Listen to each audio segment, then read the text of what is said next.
కొద్దిగా సైడ్ జరగాల ఊడిపోయిందండి.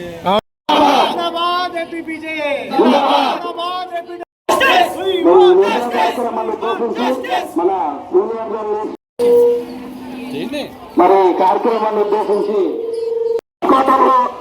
జర్నలిస్టులు నిరసన కార్యక్రమం చేపడుతున్నారు.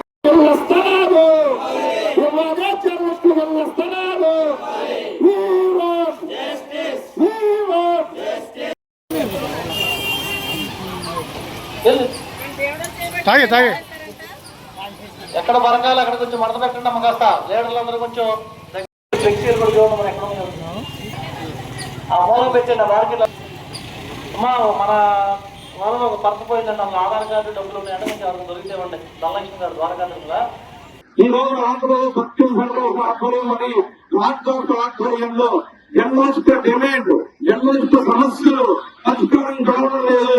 వెంటనే పరిష్కరించాలని చెప్పి రాష్ట్ర వ్యాప్తంగా అన్ని ప్రదేశాల్లోనూ కూడా ఆందోళన కార్యక్రమాలు, నిరసన కార్యక్రమాలు చేపట్టారు. జర్నలిస్టులు లేని సమాజం ఊహించలేం. జర్నలిస్టు ఉంటేనే సమాజం. జర్నలిస్టులు media, print media, electronic media, social media ఇవన్నీ ఉన్నప్పుడే సమాజం.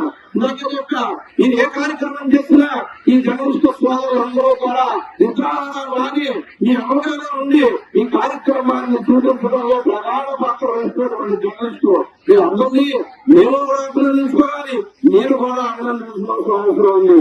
అలాంటి జర్నలిస్టుకి ఈ రోజున ప్రభుత్వం ఎక్కడా కూడా కనుక్కుని ఉండడంలో వారి డిమాండ్లు పరిష్కరించే ఇష్టం లేదు. ఏమైనా అదే చెప్తున్నాం. నేను రోడ్డు ఎక్కే పరిస్థితి వచ్చిందో నాగేశ్వర గారు చెప్పారు. ఆయన వచ్చి ఎంతో రోడ్డు ఎక్కే పరిస్థితి వచ్చింది. ఎక్కడా కూడా ఒక్క సమస్య కూడా పరిష్కారం లేదు. జర్నలిస్ట్ అనే వాళ్ళకి ఎక్కడో వ్యాపారంలో ఎక్కడ ఉందో ఒక స్థలం జర్నలిస్ట్ కి ఆ స్థలం ఇస్తే అందులో ఇల్లు కట్టుకుంటానంటే ఈ స్థలం ఇచ్చే దిక్కులేదు ప్రభుత్వం. ఒక స్థలం కూడా ఎవరు ఏదంటే ఒక మీడియా కమిషన్ అయింది. ఆ కమిషన్ ద్వారా అందరికీ న్యాయం చేస్తుంది. ఆ కమిషన్ ద్వారా అన్ని చేసుకుందామని ఒక మీడియా కమిషన్ ఇవ్వడం మనం చెప్తున్నాము. ఆ మీడియా కమిషన్ కూడా ఇక్కడ ఈ రోజున కార్మిక బీమా నష్టపరిహారం మేము కూడా రోడ్డు మీద తిరుగుతూ ఉంటాం, పొలం మీద తిరుగుతూ ఉంటారు, పట్టుకుంటూ ఉంటారు, వస్తూ ఉంటారు. ఇన్సూరెన్స్ కావాలి, మాకు కూడా కార్మిక బీమా వర్తించాలి. ఆ కార్మిక బీమా వర్తింపజేయడానికి కూడా సహకారం కావాలని చెప్పి మేము ఈసారి ఎదుగుతున్నప్పటికీ కూడా స్పందన లేకపోతే మేము కూడా రోజులు చెప్పి కానీ స్పందన ఉద్దేశించేది ఈ రోజు వ్యాధించినటువంటి మన జిల్లా అధ్యక్షులు జగన్మోహన్ గారు, అలాగే ఎలక్ట్రానిక్ మీడియా అధ్యక్షులు నారాయణ గారు, తదితర బృందం అంతా కూడా, అలాగే సెక్రటరీ హరీష్ గారు, పెద్దలు భారతరావు గారు, తదితర జర్నలిస్టులు అందరూ కూడా ఈ కార్యక్రమానికి శ్రీకారం చెప్పడం జరిగింది. మరి అధ్యక్ష కార్యదర్శులు జగదీర్, హరీష్ ఇంకా మిగతా నాయకులందరూ కూడా ఈ కార్యక్రమానికి సారథ్యం వహించారు.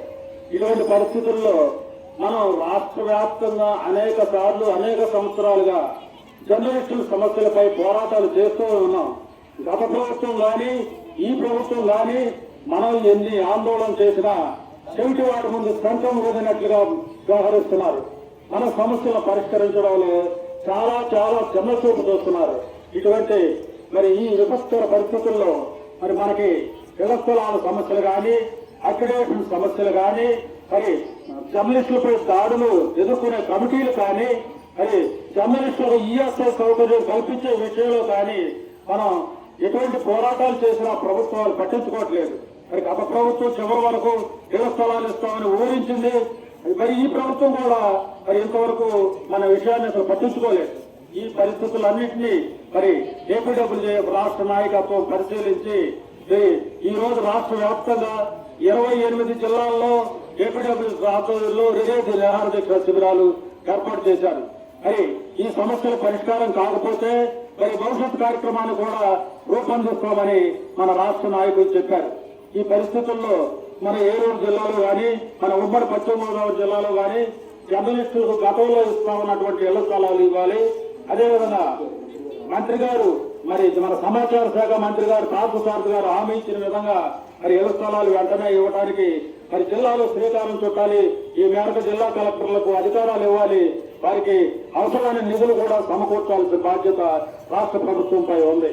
మరి మనకి ఇళ్ల స్థలాలే కాదు, మరి ఈఎస్ఐ సౌకర్యం గతంలో జర్నలిస్టులకు ఉండేది. ఇప్పుడు మన సిపిఎం జిల్లా కార్యదర్శి లింగరాజు గారు చెప్పారు, ఈఎస్ఐ సౌకర్యం మరి నేను విజయవాడలో పనిచేస్తున్నప్పుడు ఉండేది.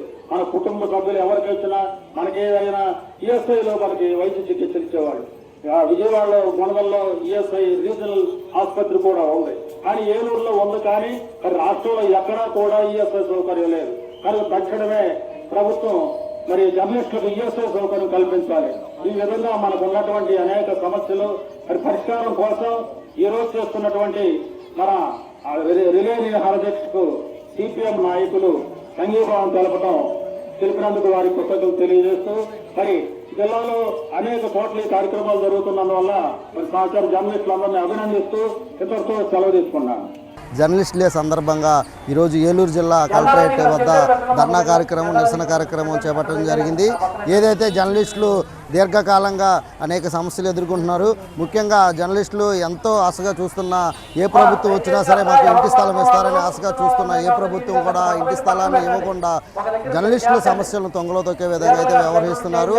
ఈ కూటమి ప్రభుత్వం ఏదైతే ఎన్నికల్లో ఇచ్చిన హామీలను జర్నలిస్టులకు ఇచ్చిన హామీలు నెరవేర్చే విధంగా అదే జర్నలిస్టులకు ఇంటికలా నెరవేరుస్తారని చెప్పి, అదేవిధంగా గత ఉమ్మడి ఆంధ్రప్రదేశ్ ఉన్నప్పుడు జర్నలిస్టులు ఏదైతే పెన్షన్ సదుపాయం ఉండేది ఆ పెన్షన్ సదుపాయాన్ని కూడా పునరుద్ధరించాలని, జర్నలిస్టులకు హెల్త్ స్కీమ్ కూడా పునరుద్ధరించాలని చెప్పి, ఏదైతే మా సమస్యలు ఉన్నాయి ఆ సమస్యలన్నీ కూడా ఈరోజు పరిష్కరించాలని చెప్పి నిరసన కార్యక్రమం చేపట్టడం జరుగుతుంది. ఒకటే కూటమి ప్రభుత్వాన్ని ఒకటే కోరుకుంటున్నాం.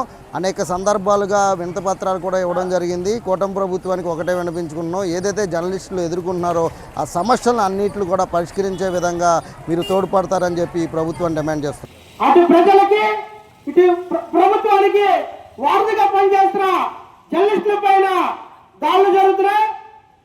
మరి ఆ దాడులు ఖండిస్తూ ఎక్కడైతే దాడులు జరుగుతున్నాయో ప్రభుత్వం ఒక స్పెషల్ కమిటీ వేసి ఆ దాడులు జరగకుండా చూడాలని కోరుకుంటూ, మరి ఎవరైతే జర్నలిస్టులు ఉన్నారో ప్రభుత్వం అన్ని కులాలకి అన్ని మతాలకి మరి కూటమి ప్రభుత్వం నారా చంద్రబాబు నాయుడు గారు, అలాగే పవన్ కళ్యాణ్ గారు, లోకేష్ బాబు గారు ఏ రకంగా అయితే అన్ని కులాలని గుర్తించి ఇళ్ల స్థలాలు ఇస్తుందో ఆ ఇళ్ల స్థలాలు కూడా జర్నలిస్టులకు ఇవ్వాలని చెప్పి ఈరోజు కోరుకుంటూ, మరి జర్నలిస్టులు చాలా ఇబ్బందుల్లో ఉన్నారు.